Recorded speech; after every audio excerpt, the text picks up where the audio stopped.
En la mañana de hoy vamos a continuar con la serie de mensajes que hemos comenzado hace 2 domingos atrás, titulados Volvamos a la Mesa.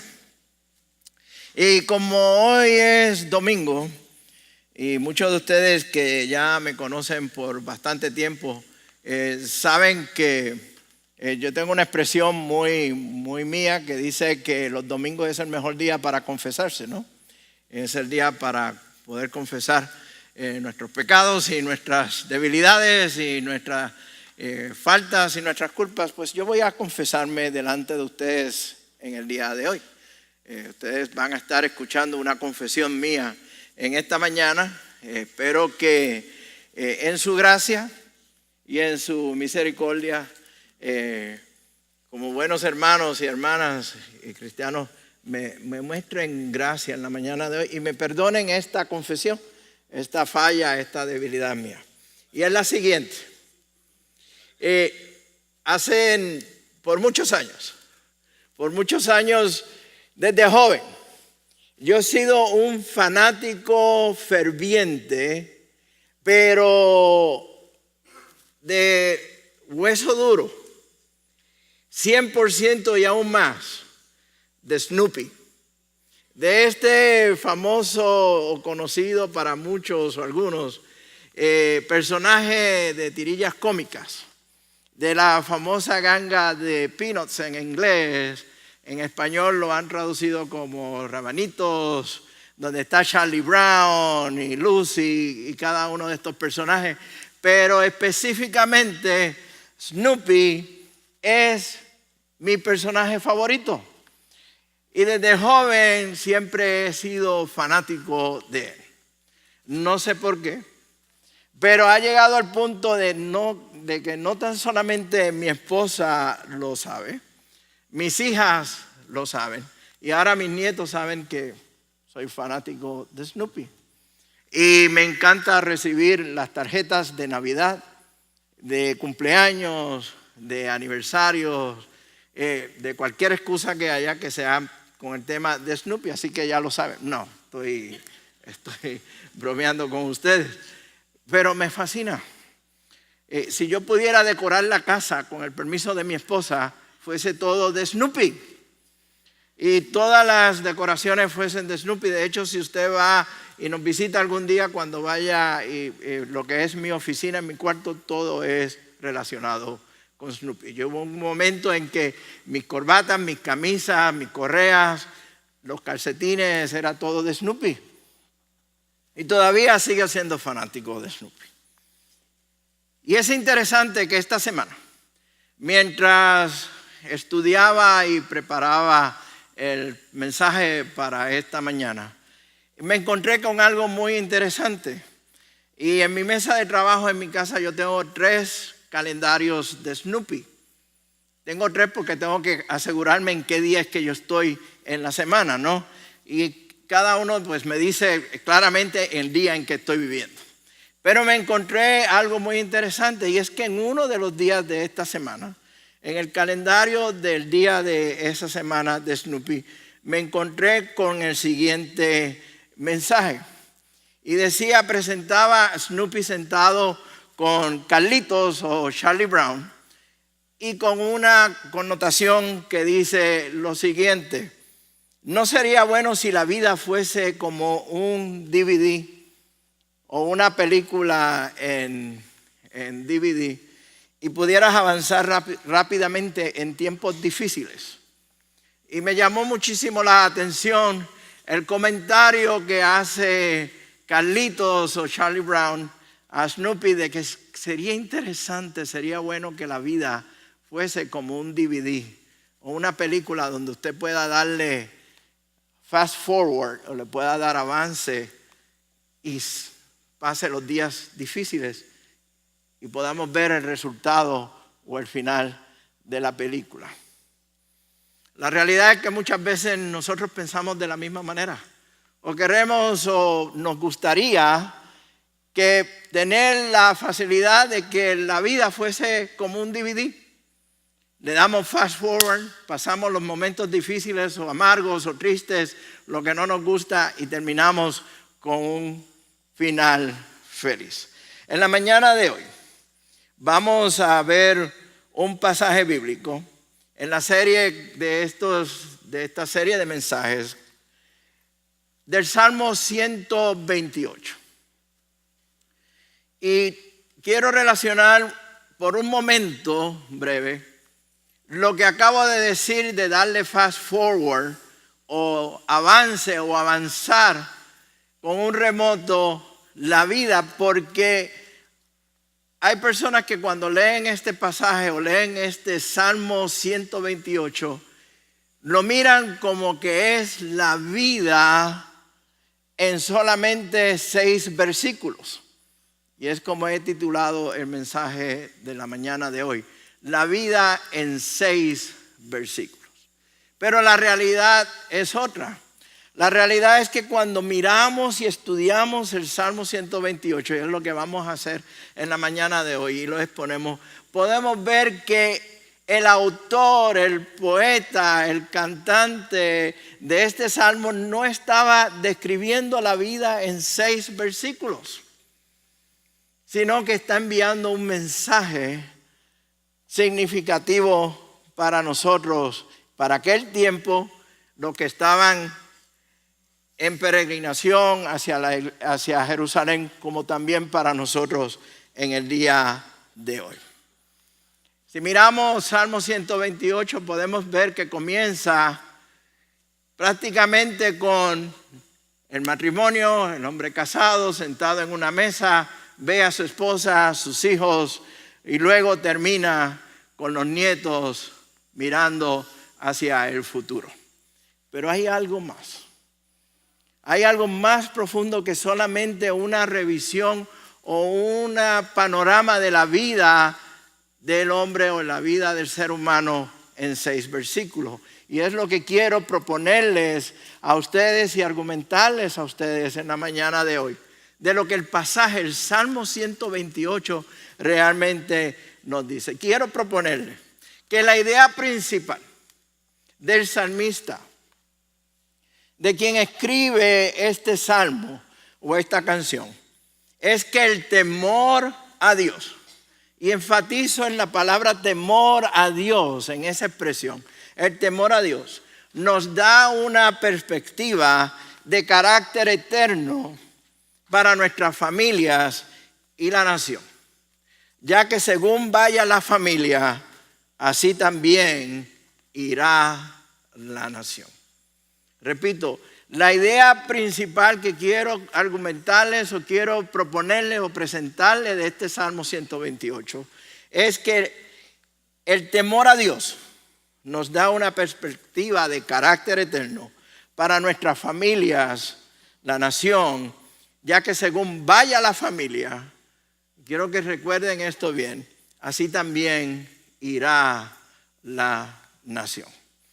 El Salmo 128, para darle un pequeño trasfondo de este salmo, pertenece a una serie de salmos que se cantaban, se entonaban cuando el pueblo hebreo iba en peregrinación hacia Jerusalén, hacia el templo, en una de las festividades que ellos celebraban anualmente, ya fuese la celebración de la Pascua, Pentecostés, o la fiesta de los tabernáculos o la fiesta de las ramas.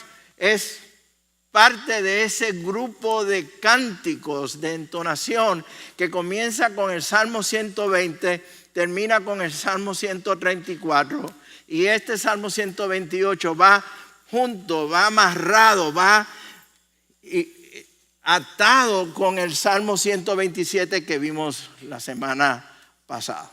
Y son cánticos que hacían alusión a la familia y al hogar.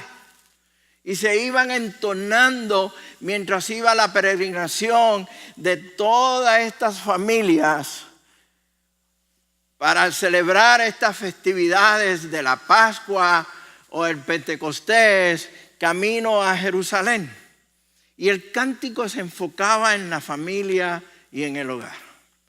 Y podríamos mirar de eso y decir, qué maravilloso sería que cuando nosotros vengamos a la iglesia, cuando tengamos nuestro tiempo de adoración, cuando tengamos nuestro devocional con el Señor, nuestras oraciones con el Señor, cuando estemos aquí como congregación, también el hogar y la familia sea parte de lo que nosotros presentemos delante de Dios. No solamente llegar aquí y decirle, Dios mío, tengo este grande problema. Ya hemos cantado, hemos experimentado que Dios es más grande que nuestros problemas. Pero presentar nuestro hogar, nuestra familia delante del Señor. Nuestras esposas, nuestros hijos, hijas, cada uno de los miembros de la familia, como lo hacían aquel pueblo hebreo mientras iba camino a Jerusalén a celebrar una de estas fiestas.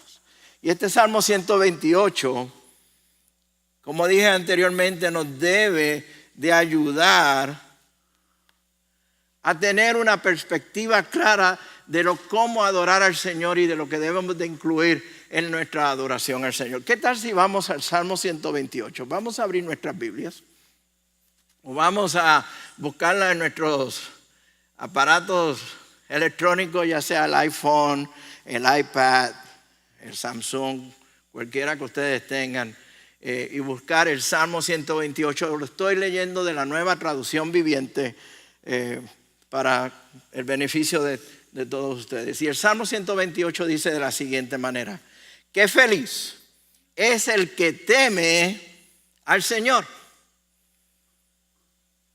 todo el que sigue sus caminos. Gozarás del fruto de tu trabajo.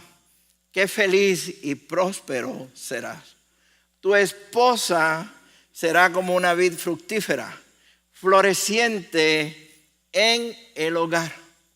Tus hijos serán como vigorosos retoños de olivo alrededor de tu mesa. Esa es la bendición del Señor para los que le temen. Que el Señor te bendiga continuamente desde Sión. Que veas prosperar a Jerusalén durante toda tu vida. Que vivas para disfrutar de tus nietos. Que Israel tenga paz. Y el Salmo comienza bien claramente indicando que las bendiciones no es para los que trabajan fuertes, no es necesariamente para aquellos que tengan una familia numerosa o grande, sino que las bendiciones claramente es para aquellos que temen a Dios, temen al Señor. Y es el punto que quiero traer en esta mañana, es ese temor a Dios que trae como resultado bendiciones en el hogar y trae como resultado la provisión en el hogar. La versión Reina Valera del 60 lo dice de esta manera: bienaventurado todo aquel que teme a Jehová, que anda en sus caminos. Y si ustedes han estudiado las escrituras y han leído la palabra, saben que el temor a Dios es uno de los temas que se menciona a través de la Escritura, especialmente en el Antiguo Testamento.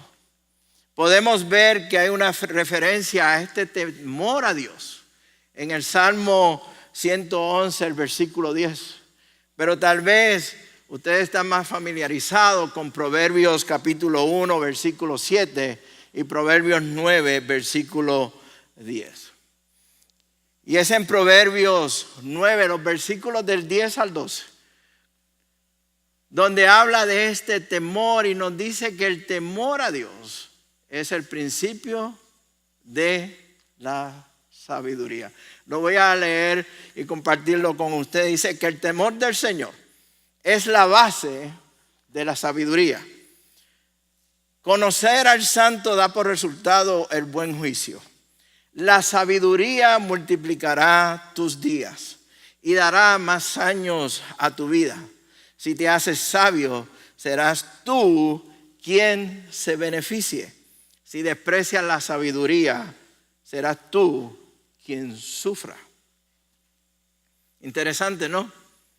Que es ese temor a Dios lo que da el principio a la sabiduría y como resultado tenemos unas bendiciones. Se prolongan nuestros días. Somos fructíferos a partir de ese temor al Señor, al temor a Dios. Y quiero abundar un poco más sobre esto de qué es el temor a Dios.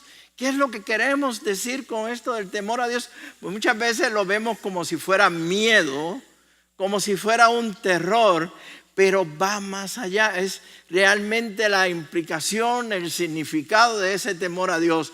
Es algo más profundo que debemos de nosotros considerar. Y quiero citar a un autor de un libro que el título es fascinante. Yo creo que es el título que debemos de muchos de nosotros aplicar en nuestras vidas. Y el título del libro es Cuando las personas son grandes y Dios es pequeño. Y este autor de apellido Welch, que escribió este libro con el título Cuando las personas son grandes, usted y yo, y Dios es pequeño, lo hacemos pequeño, dice lo siguiente: el temor de Dios significa una reverente sumisión que lleva a obediencia y se intercambia con adoración, dependencia de Dios, confianza y esperanza en Dios. Este temor incluye un conocimiento realista de la justicia de Dios y su ira contra el pecado. Pero escuchen bien cómo él sigue añadiendo. Pero este temor reverencial también conoce el gran perdón, la misericordia y el amor de Dios. Hace que nos sentamos con alegría o sometamos con alegría al señorío de Dios, a la voluntad de Dios. Y nos deleitemos en la obediencia. Este tipo de temor sano es realmente la cúspide, el pináculo de nuestra respuesta a Dios. Es un temor que sabemos y reconocemos la justicia y la soberanía de un Dios grande y todopoderoso. Pero a la misma vez, nos dice este autor, reconoce el amor y la misericordia y la gracia de Dios para con nosotros. Y es precisamente lo que el salmista está mencionando. El temor a Dios no es el castigo lo que estamos mirando cuando hablamos del temor a Dios, sino a lo que nos referimos es a la grandeza de Dios que inunda nuestras vidas, abruma nuestras vidas, son tan y tan grandes que nos sorprende. Y entonces podemos ver de forma correcta lo que es ese temor a Dios. Hermano, para expresarlo un poco más, para ir un poco más en detalle de esto, cuando nos paramos figurativamente en el borde del vasto abismo, de la separación que hay entre nosotros y Dios a consecuencia del pecado. Y cuando nosotros contemplamos y reconocemos y apreciamos y entendemos el costo, el precio que su Hijo Jesucristo pagó por nosotros para cerrar ese abismo, en nuestras vidas debe de haber temor a Dios. Ese precio que Dios pagó al dar a su Hijo Jesucristo. Y Jesús pagó con precio de sangre para comprarnos a cada uno de nosotros y rescatarnos del pecado, nos debe de llevar a experimentar el temor a Dios de su grandeza, de lo maravilloso que es, de su misericordia, de su amor, de su gracia, de su soberanía. Y de decir, Padre, cuán grande eres, Señor. ¿Qué hubiese pasado de mí si yo no hubiese aceptado el Evangelio? ¿Qué hubiese sucedido con mi vida si no hubiese aceptado a tu Hijo Jesucristo como mi Salvador? ¿Qué hubiese sucedido con mi familia si tú no eres el centro de nuestro hogar? Ese es el temor que nos lleva a mirar y a contemplar la grandeza de Dios en nuestras vidas. Cuando ese temor realmente nos agarra, se apodera de nosotros, comenzamos a comprender la grandeza del Evangelio de Jesucristo y la grandeza de nuestro Dios. Y esta comprensión comienza a reorganizar nuestras vidas. Nuestras vidas no están desorganizadas o no quedan desorganizadas, sino que este temor comienza a reorganizar nuestras vidas, nuestro propio ser. De eso se trata el temor a Dios y el principio de la sabiduría y las bendiciones continuas de parte de Dios. Y el salmista continúa diciendo: serán bienaventurados, serán bendecidos todo aquel que teme al Señor. Y esa bendición es universal. Dice todos, no algunos, todos que temen al Señor. Todos los que le temen, todos los que honren a Dios serán bendecidos y recibirán la bendición de Dios. Y no estamos hablando de la bendición material o la bendición de tener una casa o un carro, de tener algo material. Estamos hablando de la bendición máxima, la bendición ejemplar, la bendición más grande que podamos tener, de ser salvos por su Hijo Jesucristo y ser llamados hijos de Dios y pertenecer a la familia de Dios. En sí esa es una gran bendición. Cada mañana cuando me levanto, y yo no sé qué está sucediendo en mi vida, cómo Dios está trabajando en mi vida, pero algo está pasando que Dios en su maravilloso sentido de humor, y Dios tiene un buen sentido de humor, créame, ha decidido levantarme a las 4:30 de la mañana, todos los días. Y hay momentos como esta mañana, luego de un día tan largo como el de ayer y tedioso como el de ayer, que a las 4:30 cuando desperté dije: Señor, de verdad, yo sé que tengo que ir a la iglesia, hay que predicar, dame un tiempito más, ¿no? Pero al levantarme y con dificultad poner un pie en el piso y con otra dificultad poner la otra pierna en el piso, digo: Señor, gracias por otro día más que tú me das. Gracias por tan preciosa bendición que tú me das, de darme y regalarme este día y regalar a tu Hijo Jesucristo para que pueda disfrutar de tus bendiciones. Ahora solo te pido, Padre, que me permitas verlas, experimentarlas, sean grandes o sean pequeñas. Es parte de la bendición de Dios para nuestras vidas. Y habla de que estas bendiciones es para todo aquel que le teme. No es que las bendiciones pertenecen a las personas de mucho dinero o ricas o a los poderosos ni a los que prosperan, sino que es a todos, independientemente de su estado donde esté y sus condiciones donde estés. Bienaventurado, dice la palabra de Dios, es todo aquel que teme a Dios. Y continúa diciendo también que anda en sus caminos. No se detiene ahí, pero también habla de la acción de andar en los caminos del Señor. El salmista aclara que no es asunto solamente de un sentimiento o una postura de temer a Dios o decir que tengo temor a Dios, sino de llevar una vida de obediencia a Dios y a su palabra. El famoso predicador inglés Charles Spurgeon lo expresó de la siguiente manera: no tiene sentido hablar del temor a Dios si actuamos como aquellos quienes nunca le ha importado si hay un Dios o no. Escuchen bien lo que él dice. No tiene sentido hablar del temor a Dios si actuamos como aquellos a quienes nunca le ha importado si hay un Dios o no.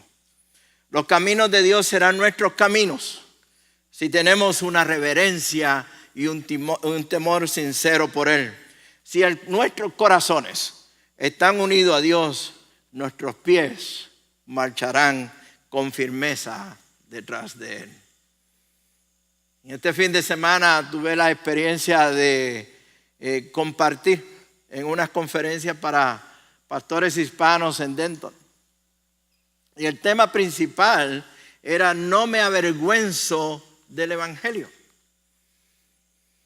Y una de las preguntas que se elevó, que se le presentó a los exponentes de la palabra fue: ¿será posible que nosotros nos avergoncemos del Evangelio de Cristo aún sin tener que admitirlo?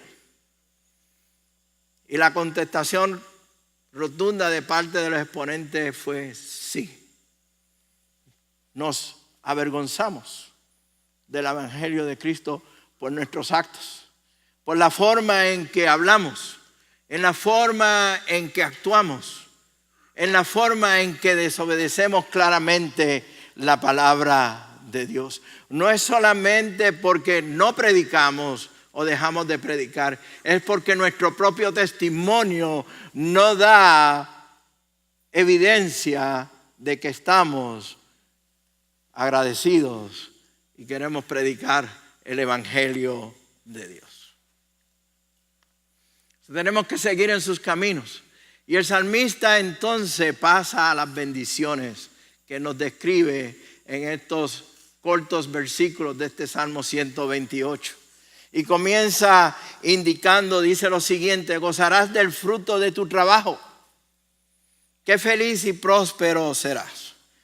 Tu esposa será como vid fructífera, floreciente en el hogar. Tus hijos serán como vigorosos retoños de olivo alrededor de tu mesa. Nos dice que nuestro trabajo, nuestros esfuerzos, nuestras tareas, nuestras labores, como vimos el domingo pasado, no serán en vano. Que disfrutaremos del fruto de nuestra labor. Nos vamos a regocijar en ellas. Vamos a trabajar, pero Dios prosperará y bendecirá nuestro trabajo y nuestros esfuerzos, y nuestra familia disfrutarán de cada uno de ellos. Hay veces que pensamos que es pesado en nuestro trabajo. Sí, es cierto. Nos cuesta trabajar. Está difícil en muchas ocasiones, ¿no? Pero cuando miramos y vemos que es bendición de Dios y que es provisión de Dios y que Dios nos quiere en ese lugar, entonces mira, tenemos una perspectiva diferente de nuestro trabajo. Hermano, créame, en mi carrera profesional hubo muchos momentos en que quise renunciar, en que quise abandonar todo lo que tenía o todo el trabajo que Dios, el empleo que el Señor me había dado. Y lograba entender que ahí era donde Dios me quería, en ese momento, hasta que el Señor indicara. Y los resultados, el fruto, vinieron más tarde. Pablo, más tarde, miles de años más tarde, Pablo exhorta a la iglesia en Tesalónica a realizar sus trabajos de manera que fuesen un testimonio honrado para otros. Miren lo que Pablo exhorta a la iglesia en Tesalónica. Dice: y procuréis tener tranquilidad, ocupaos en vuestros negocios y trabajar con vuestras manos de la manera que os hemos mandado, a fin de que os conduzcáis honradamente para con los de afuera y no tengáis necesidad de nada. Pablo mismo, al igual que el salmista, exhortaba al trabajo para luego disfrutar de los frutos y el resultado del trabajo. Y el salmista, luego de presentar la parte del trabajo, va a la familia y presenta una imagen preciosa: la mesa, la esposa y los hijos. Y hace una comparación preciosa, hace una comparación que amerita que podamos ver y amerita que podamos entender. Podemos ver entonces una familia sentada alrededor de la mesa, una familia temerosa de Dios. Y en mi imaginación puedo ver al padre sentado a la cabecera de la mesa, observando a su preciosa y amada esposa y a sus hijos en la mesa. Es un cuadro que ya muchas veces no existe, no vemos. Muchas veces en las familias de hoy, en muchas de las familias de hoy, cada cual está en su lado. El padre come en un sitio, los hijos están en otro lado. Y si se reúnen a la mesa, no hay una comunicación, no hay una conversación, porque están todos extremadamente ocupados mirando su iPhone o su iPad y sus aparatos electrónicos. Pero aquí nos da una imagen diferente. Y nos habla de una esposa que es una vid fructífera. Y nos habla de unos hijos que son como brotes de olivo. Y quiero tomar un pequeño tiempo para explicar esta analogía, esta metáfora, esta comparación que el salmista hace. Habla de la esposa como una vid fructífera. La vid es el árbol, la rama, la planta que da la uva. Y en los tiempos hebreos se utilizó esta expresión como un gran símbolo para hablarle al pueblo hebreo. Y era un símbolo no solamente de que debía de ser fructífero, pero también lo vemos como que es un encanto, se utiliza como un encanto de la mujer. Y para ustedes los varones, los hombres, los esposos, tomen nota de este pasaje bíblico en Cantar de los Cantares, el capítulo 7, el versículo 8. Y esta noche en su casa, luego de que la esposa le prepare la rica cena, y usted esté dispuesto ya a acostarse, léale este pasaje. Créame, va a acumular 100 puntos. No lo voy a leer aquí, pero lo dejo para que ustedes, especialmente los varones, lo lean. Pero también la vid era un simbolismo, un símbolo de alegría, de festividad. Y se utiliza muchas veces. Juan 15, el capítulo 15 de Juan. El Señor habla y dice que yo soy ¿quién? La vid verdadera. Y habla de los frutos. Y aquí se está refiriendo a la esposa como una vid fructífera. Yo creo que un pasaje bíblico que describe preciosamente y describe con certeza lo que es la esposa como vid fructífera, la mujer como vid fructífera, es Proverbios 31. Específicamente los versículos del 10 al 31, donde en estos versículos de Proverbios el esposo y los hijos respetan muchísimo a su esposa y a su mamá. Se levantan en público, dice la palabra, para alabarla. La vida de ellos es impactada de manera tal que la aprecian, la aman, la veneran. Su influencia como mujer va mucho más allá de su hogar y de la sociedad. Es reconocida, es respetada y es apreciada en todos los aspectos. De hecho, el mundo, según Proverbios 31, cuando describe la mujer, el mundo es un lugar mejor gracias a ella. Amén. ¿Qué pasa, mujeres? Amén. Y es la realidad. Mire, yo he tratado, a mí me fascina el arrocito blanco, estilo puertorriqueño. Y he tratado de hacerlo por mi propia cuenta y fracaso. Y yo no sé qué, mi amada esposa, mi preciosa esposa que está aquí, cómo ella sabe cuando a mí me da ese bajón de que necesito un poco de arroz blanco y lo prepara, que nosotros en Puerto Rico tenemos una expresión que dice, me como hasta la raspa, ¿eh? Me como hasta el pegado. Y no es solamente eso, es que la esposa, la mujer llena el hogar de amor y da una sombra de alegría y de felicidad en nuestro hogar.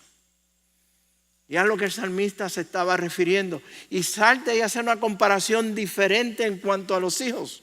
Y menciona que los hijos son vigorosos retoños de olivo. Y es interesante porque se esperaría que siendo la mujer la vid fructífera, los hijos serían aquellas ramas que saldrían de la vid, de la uva. Sin embargo, él los compara como olivos robustos, completamente diferente. Una planta, un árbol completamente diferente a la vid. Y le voy a explicar por qué. Pero antes de explicar el por qué, déjenme decirles la importancia que tenía el árbol del olivo en el pueblo hebreo y por qué cuando se menciona tenían claramente en su mente a lo que se estaba refiriendo el salmista. Acuérdense que cuando estamos leyendo la escritura tenemos que ubicarnos en el espacio y en el tiempo en que el libro se está escribiendo para luego venir a la aplicación. Y dice que los hijos son vigorosos retoños de olivo, comparados con el árbol de olivo. Y este árbol y su fruto era usado de diferentes maneras. Las aceitunas y el aceite de oliva servían de alimento, como también servían para iluminar la casa. Era parte del aceite que se utilizaba para iluminar la casa. Se utilizaba como consagración, ungir a un sacerdote, ungir a un rey, ungir a un profeta. Para propósitos estéticos, de belleza, para funciones medicinales e higiénicas. Se utilizaba en ceremonias religiosas e inclusive era un objeto valioso para intercambio comercial. El valor que tenía el árbol de olivo y su fruto era increíble para el pueblo hebreo. Además, el árbol de olivo y su fruto eran símbolos de gozo, de alegría, de prosperidad y paz. El árbol mismo del olivo, era considerado como un árbol hermoso, precioso. Su madera era valiosa, se utilizaba como combustible, inclusive para la construcción. De hecho, cuando no había cosecha de aceituna, era una tragedia nacional en el pueblo hebreo. Se consideraba realmente como una tragedia nacional, de tan valioso que era. ¿Me están siguiendo la línea de pensamiento? Cuando compara a los hijos con retoños robustos de olivo, ¿me siguen? Lo valioso que son en nuestras vidas, lo hermosos que son hermosos. Yo fui hijo. Y a veces mi mamá me decía, ay, tú naciste tan feo, pero anyway. Es la verdad. Fueron muchas las veces que mi mamá me decía, no, si cuando yo te sacaba que tú eras bebé, te tapaba la carita, le decía, no, es que está dormido. Pero son todos hermosos. Créanme, mis hijas son preciosas. Mi esposa es una vid encantadora. Y ahora mis nietos. Yo le puedo garantizar a usted que no hay nietos más lindos en la faz de la tierra que mis nietos. Y lo puedo discutir con ustedes. Hasta el cansancio. Y voy a ganar. Pero lo importante aquí, hermano, es que el salmista declara a los hijos como plantas de olivo y no como ramas de la vid. ¿Por qué? Porque tienen una identidad diferente. Los ve como que son una identidad diferente. Son diferentes a los padres.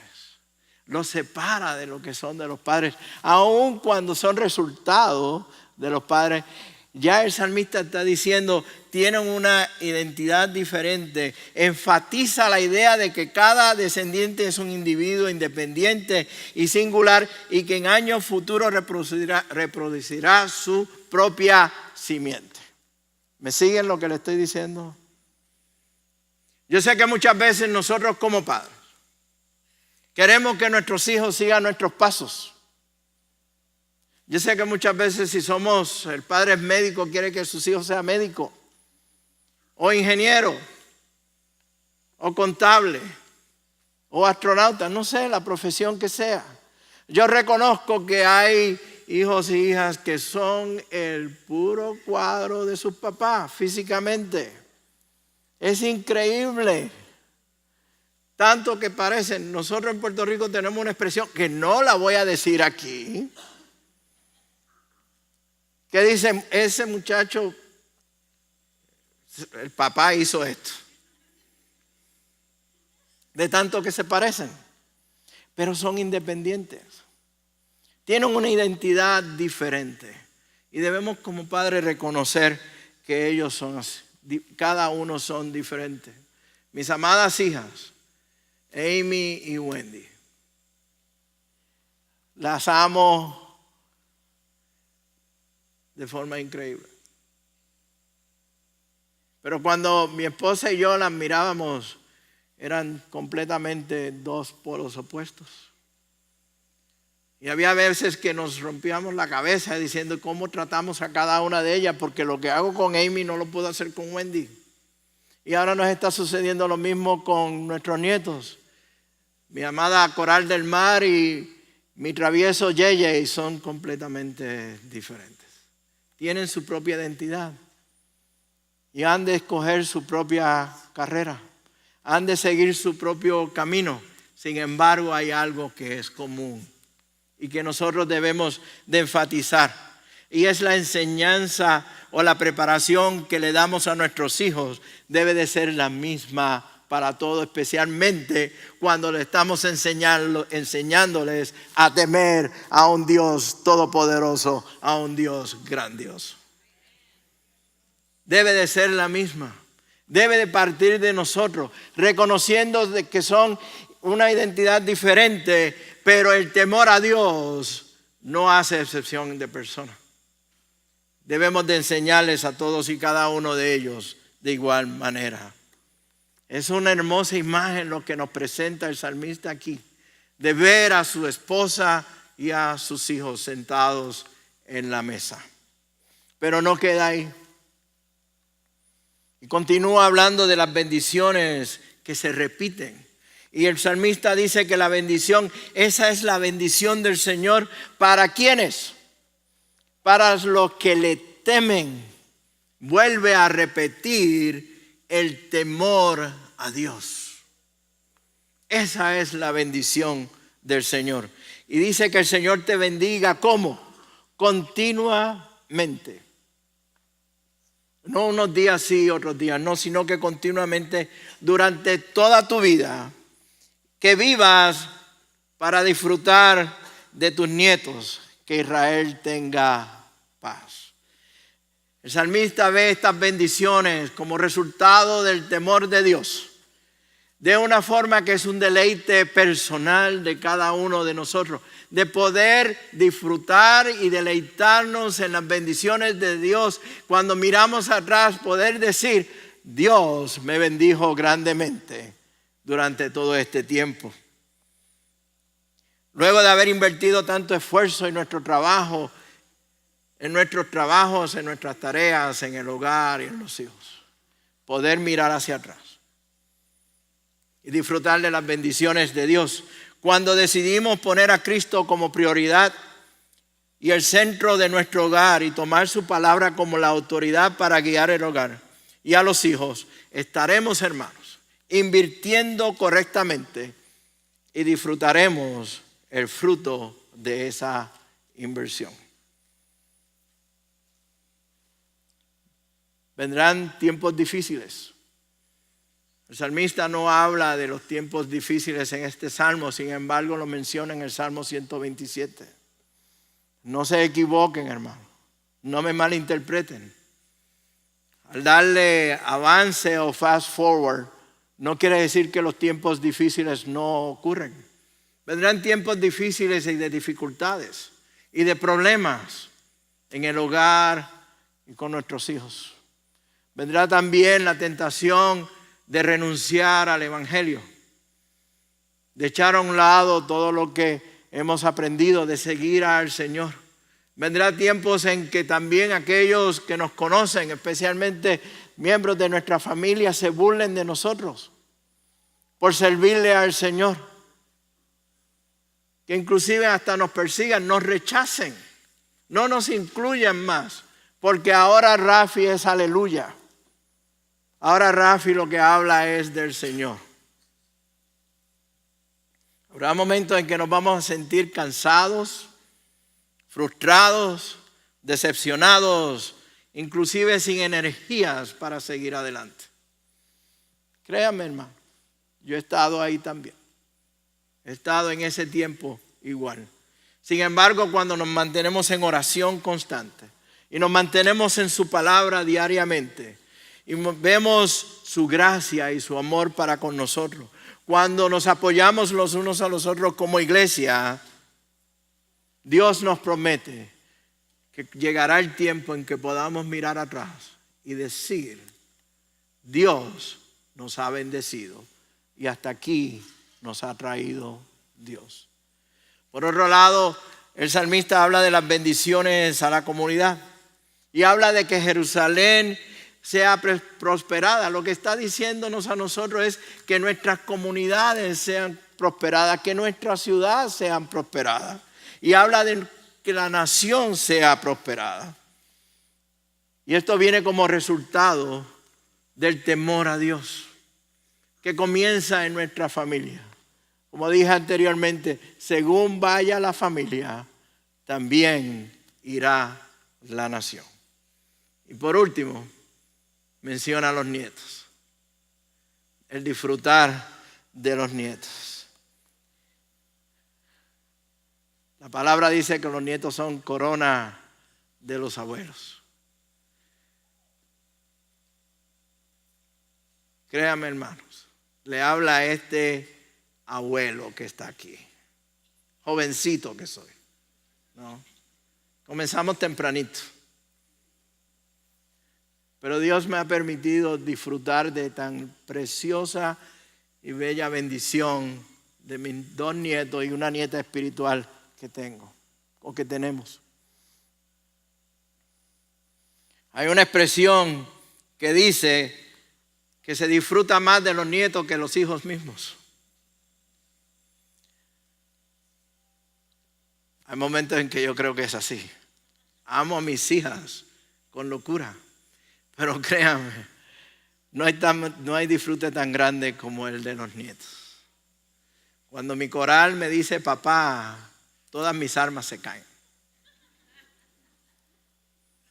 Y cuando JJ llama a mamá, mamá ya no existe, es JJ.